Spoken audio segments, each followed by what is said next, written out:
Our 5C model, as you might expect, has 5 different categories, all starting with C. The first one is clarity. The second one, communication.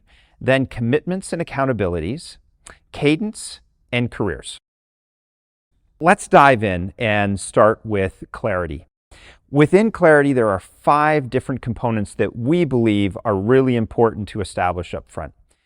The first is purpose, then vision, then values, decision-making, and structure. So let's start with the first 3, purpose, vision, and values. Undoubtedly, you've heard lots about these topics before.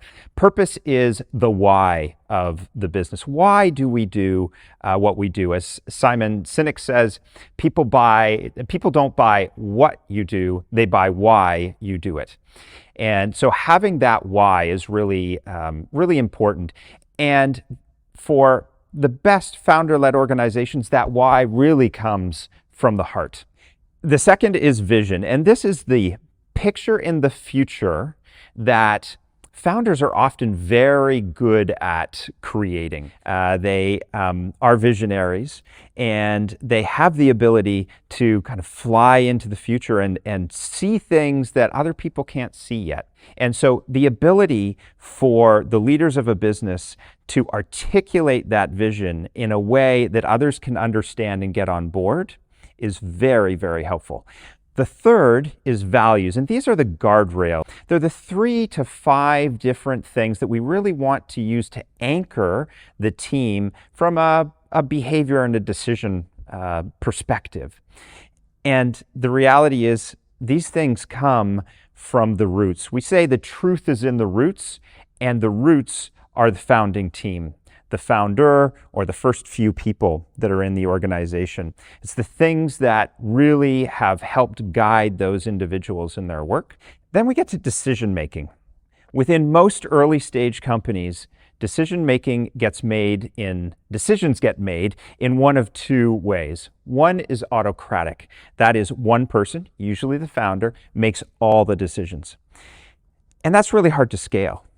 On the other side, teams, small teams, early stage teams, tend to default to consensus. Everybody has to agree before we move forward. Also time consuming, also exhausting. So what we encourage our clients to do is to move away from autocratic and consensus as much as possible. There is a place for both, but move away from those to consent-based decision making.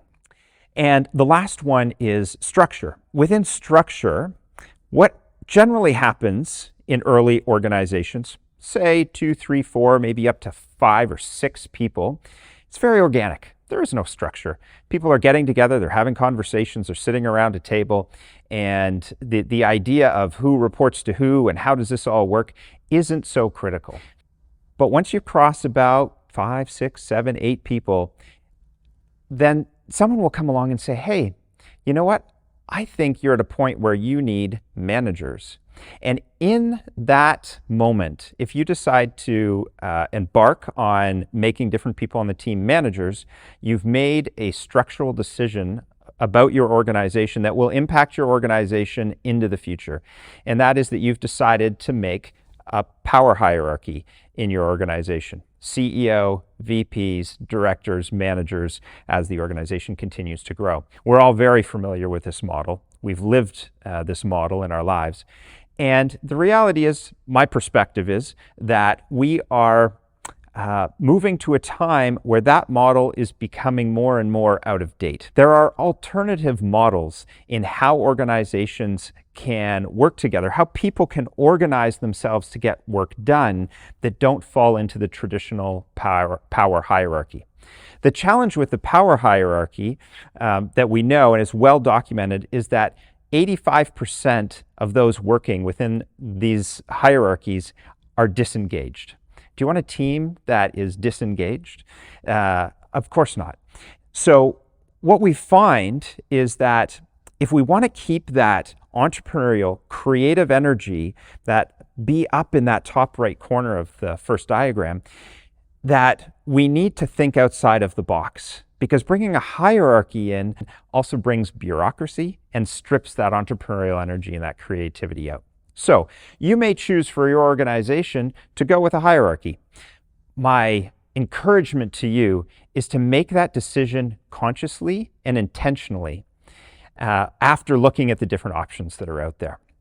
Whatever way you decide to organize your team, make sure it's clear. Make sure that everybody understands, how does this work here? How are people interacting? So there you have it. The first C: clarity, purpose, vision, values, decision-making, and structure.